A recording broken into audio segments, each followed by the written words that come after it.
Daniel Dubois, and I'm gonna have to keep saying this, when people counted him out over here in this community, on this channel, over here in this community, on this channel, when people, the same people that are starting to praise him and give him his flowers, his roses, they started to now recognize and acknowledge him as a great fighter.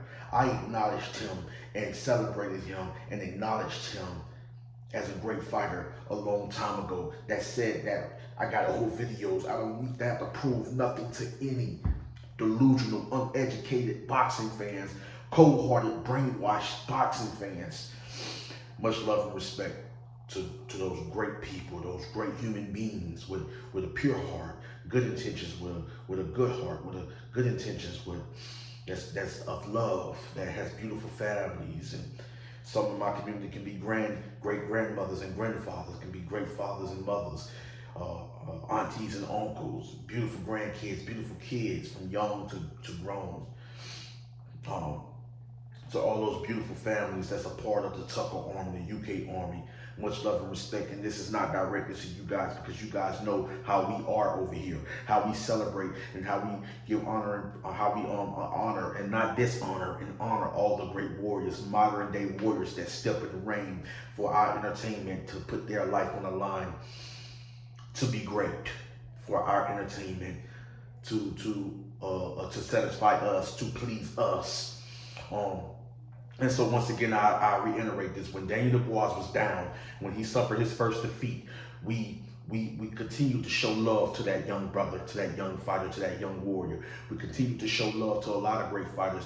We made some changes, which a few years ago, which made a lot of boxing fans, toxic boxing fans, leave and unsubscribe. So if you want to unsubscribe and you want to leave, not fully watching the videos, not fully understanding, not fully watching the videos, only just taking bits and pieces and run with it, and then call yourself trying to throw stones and crucify me, it's not going to work. And you guys can never throw stones and crucify me, because it's not going to work.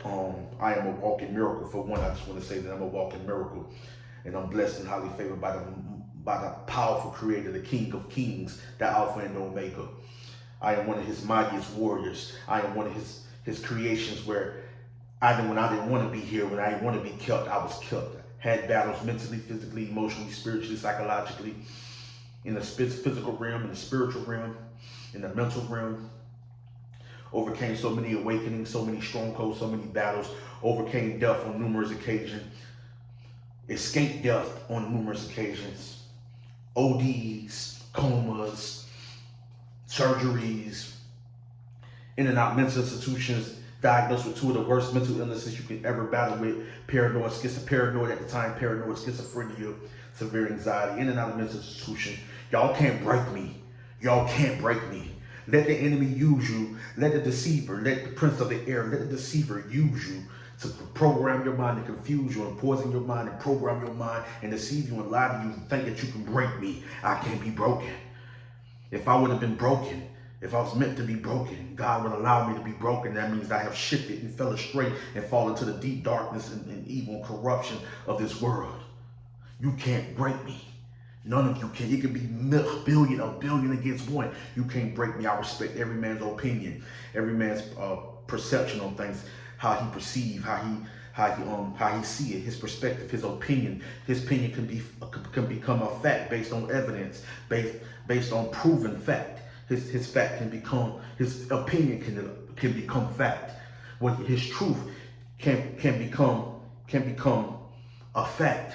His opinion can become a fact based on evidence and based on proof.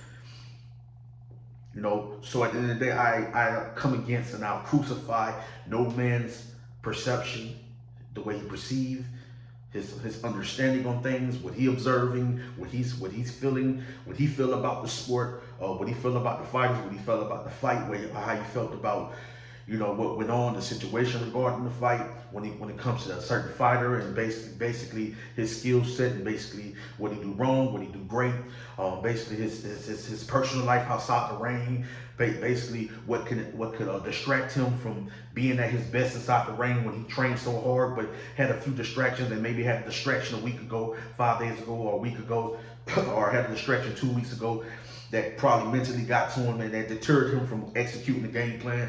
Over here, I don't like to make no excuses, because it seems like in the YouTube boxing community, these dudes are ready to throw stones at you. They're ready to crucify you. They're ready to be on the outside looking in, not really knowing you. They're ready to take bits and pieces and not knowing the full story.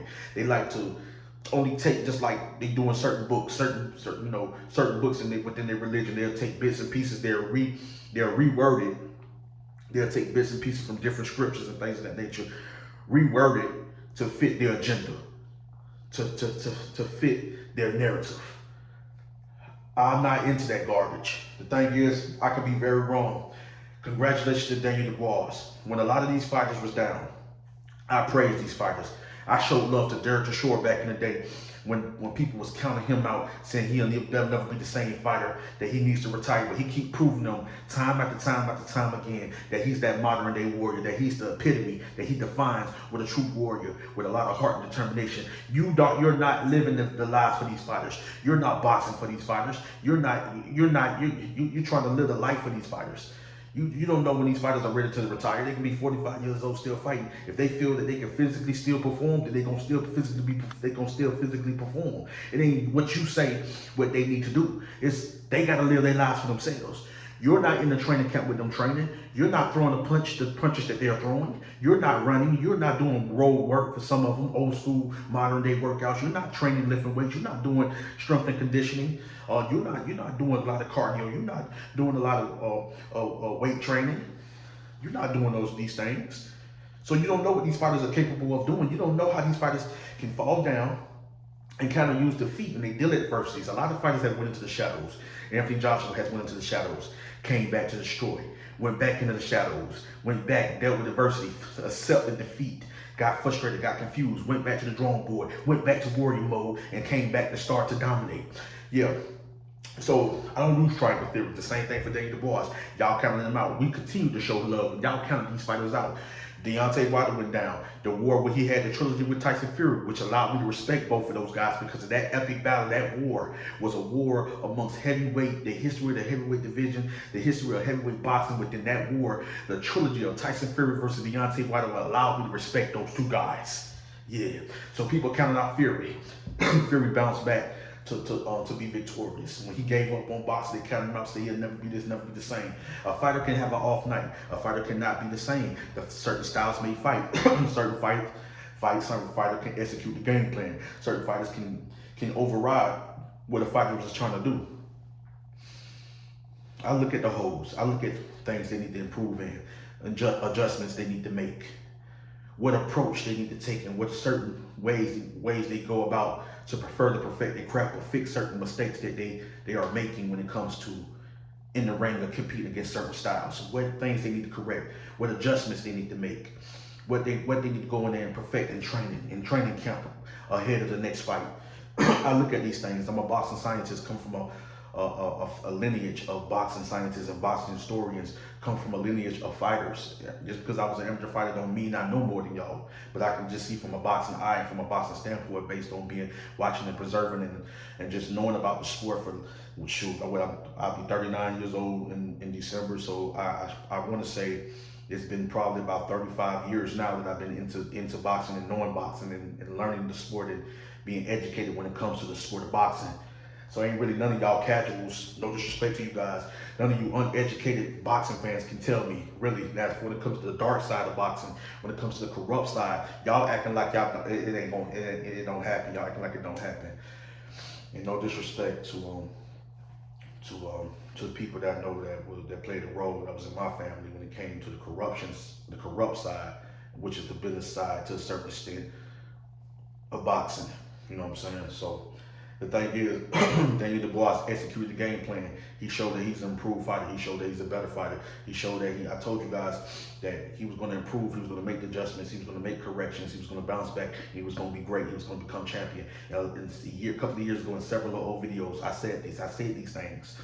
You know what I'm saying? I said these things. I told you what, Bill Joshua was going to bounce back. He bounced back to destroy a great fighter in Robert Helenius, the Northern Nightmare. He came back to destroy, and certain fighters may have struggled with Francis Ngannou, which had the basics of a boxer, but more of a UFC mixed martial art type fighter.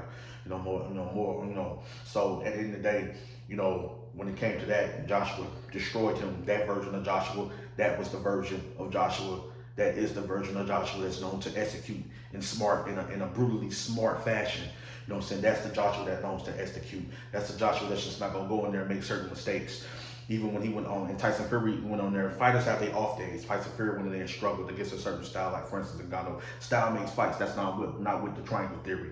So you got a fighter like Joseph Parker that beats Deontay Wilder. Like I say, style makes fights. A fighter like Joseph Parker that defeats Deontay Wilder. The same Joseph Parker that defeated Deontay Wilder also defeated Daniel Dubois. I'm sorry, let me rephrase that. The same Joseph Parker that defeated Deontay Wilder was the same Joseph Parker that defeated who? You know what I'm saying? So, like, all I'm saying is the same Joseph Parker that defeated Deontay Wilder was the same Joseph Parker that defeated Zali Zane. I don't like triangle theories, but y'all gonna see where I'm going.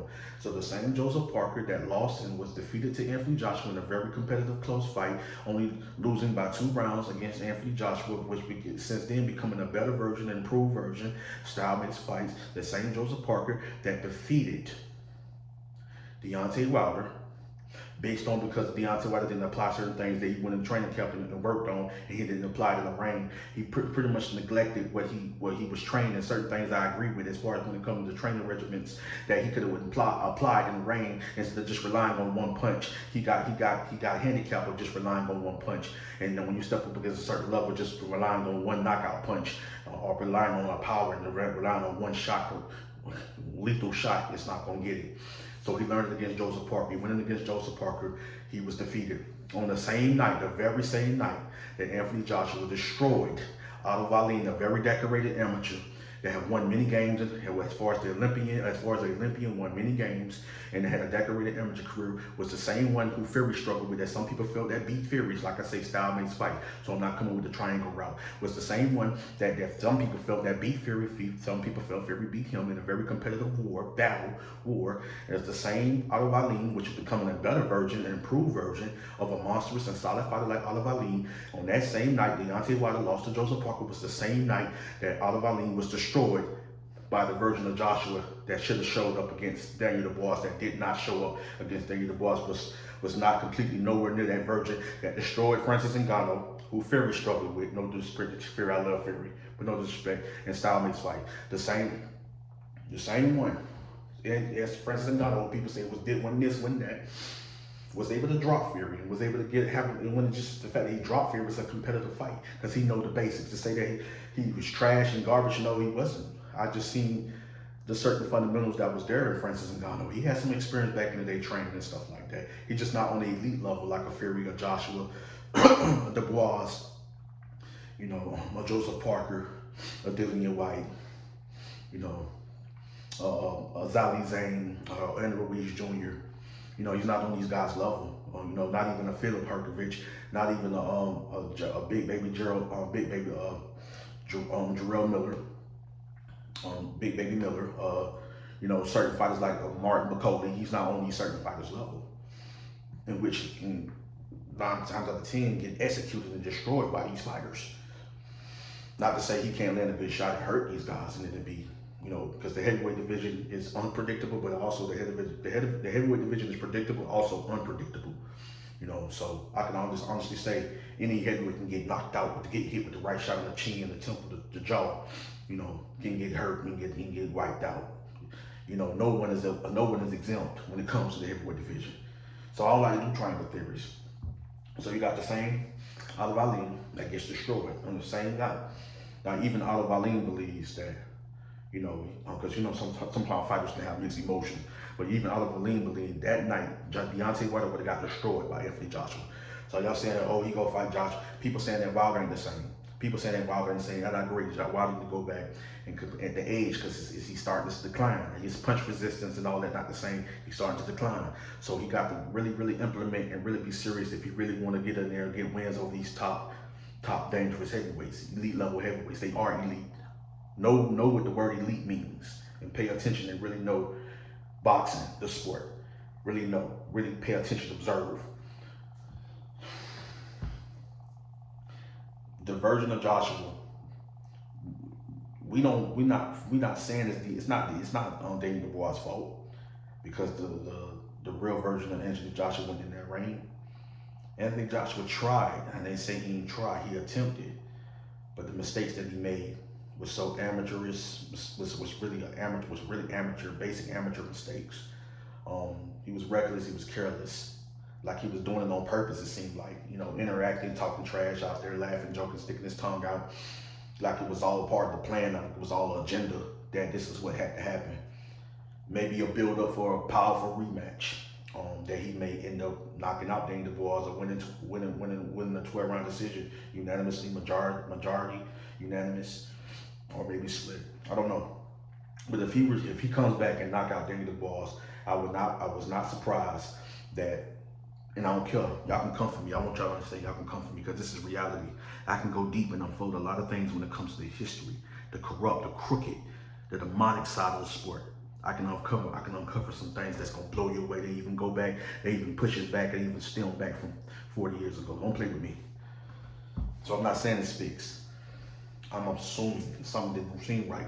Joshua was off. He was not the same fighter that destroyed Otto Wallin, that destroyed Francis Ngannou, that destroyed not even the same guy that night that destroyed the legendary Vladimir Klitschko. Y'all saying he's not a great fighter. Well, ask Vladimir Klitschko, the legendary Vladimir Klitschko, who was still dangerous even at the time, was even a dangerous version that Joshua fought versus Tyson Fury fought. And that's why Fury might have avoided that rematch, when it's more his team and people that was working with him. Not saying Fury directly, because that was a version of Vladimir Klitschko. That was a dangerous version Joshua ran into, and Joshua dealt with adversity, and he came back to claim victory. Came back to claim victory by stopping one of the most dangerous heavyweights in boxing, Vladimir Klitschko. Joshua dealt with adversity. He took his defeat against Andy Ruiz Jr., where at times he was on his way to destroy and stop Andy Ruiz Jr. Got hit with a good shot. This is heavyweight boxing. It's the heavyweight division. It happens. And the fight did a complete turnaround. So things like that, oh, you were never a great fighter. You're going to get hit. Every fighter in every weight class and every weight division going to get hit. Y'all so programmed, so confused, so y'all mind so poisoned. Y'all got, it could be you envying a fighter. You could be jealous, or you just really don't like him, or you just have that, you just programmed and your mind is in captivity and bondage that you just got to really hate this fighter or really see him lose because you're tired of him winning. Gervonta Tank Davis, Canelo Alvarez, Terrence Bud Crawford.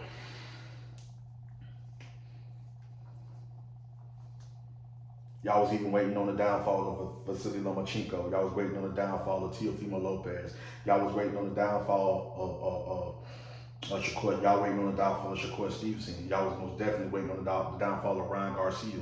I'm even talking about the young guys. Y'all was waiting on the downfall.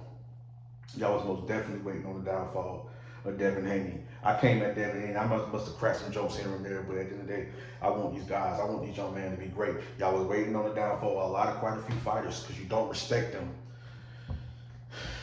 You don't have no honor and no love for the sport to honor and respect these fighters. It went back. It stemmed from a long time ago, and then just start with like fighters like Sugar Ray Robinson and Roy Jones and Floyd Mayweather. Well, Floyd Mayweather Jr. I can say more of him. You know what I mean? And just so to say that these fighters ain't great, like I say, style makes fights. Style makes fights. Honestly, if you ask Joseph Parker if Daniel Dubois is a great fighter, and he's not gonna just say that Anthony Joshua was a great fighter because he was defeated by Joshua. Zhang ain't gonna say that that Joshua was a great fighter because he was defeated by Joshua in the amateurs, which they both improved since then. And he went on to knock out Deontay Wilder. You know, Zhali Zhang, style-mates fights. Joseph Parker defeated Deontay Wilder. You know, who lost to Joshua by 2 rounds. You know, certain fighters didn't want to team force fight. They fight when they don't want to fight. They force their fighter to get out of certain fights. And I'm not coming at Deontay Wilder. Respect to that guy, to that fighter. But his team, hearing that his team pushed him away to Vladimir Klitschko bout, and y'all saying that Joshua was afraid of Wilder. Y'all know how that was going. On both ends, you can say it to a certain extent was at fault. But recently, over the few years, Joshua was the one stepping up, trying to get that fight taken care of. It was just pretty much people that was over Deontay Wilder's career when it come to greed and being and trying to get over, what something with their fighter was worth, which was a huge amount of money that with the first Fury, the first Fury, the second Fury bout combined would have not been the amount which Deontay Wilder would have received in a Joshua fight, in a Joshua bout. Of course, it would have been a rematch. So those 2 fights combined would have been, those 2 fights with Joshua, Deontay Wilder would have generated more money than he received over the past biggest, over his past 5 biggest fights. All the 5 biggest fights combined would have been the amount of money, would have been more. Wilder would have received more money fighting Joshua in 2 bouts than what Wilder made in 5 bouts in big fights. I'm talking about against King Kong Ortiz. I'm talking about against 2 bouts with 2 fights with Fury. I'm talking about maybe all 3 fights with Fury. I'm talking about the fight between him and Dominique Brazil. Those bouts. To be honest with you, just to name some. I don't have we show love and honor and respect for a lot of fighters, and we have love and respect for all the warriors and great fighters over here. In this community, we cover fighters from all different parts of the world, from out of different countries, out of different continents. In those continents, different countries, different regions, different lands, different cities, different parts of Australia, Africa, Europe, Asia, South America, and of course over here in North America. So we're not biased over here. Y'all on the outside looking in, always quick to judge and throw stones and don't know the full story. Y'all don't know me. But if you want to consider me as the villain, just because I said Joshua wasn't the same fighter, I didn't say the fight was fixed. I didn't say that the fight was rigged. I'm saying that it seemed like something wasn't adding up, something wasn't right as it was coming to me, being revealed to me, maybe in the physical realm and the spiritual realm, that something went right. Joshua, that destroyed his previous 4 opponents, is not the same guy that stepped in the ring against Dubois. It's like he wasn't even there. And I'm not trying to make no excuse, because maybe there was some things going on that they didn't want y'all to know, with Joshua losing someone close to him, being murdered, and, a vicious shooting that was tied to him, and they couldn't pretty much mention or say anything, because Joshua and his guys don't like to make excuses. They like to correct their wrongs. They like to prove that maybe I was a little off. What I'm saying? But it's like he wasn't even there, mentally, psychologically, and physically. So the rematch, I'm hearing that it was activated by Joshua. So we see a different version of Joshua. Just know that it was said that first fight, he wasn't there. Don't take nothing from Daniel Dubois. The first fight, he wasn't there. It wasn't him. We don't know who that guy was in this fight a couple of days ago. but we will know who he is and who he's supposed to be and what he can do and what he's really capable of, win or lose in a rematch. Much love and respect to all those warriors and all those real, true, great, good-spirited, good heart, good minds, people of love, boxing fans.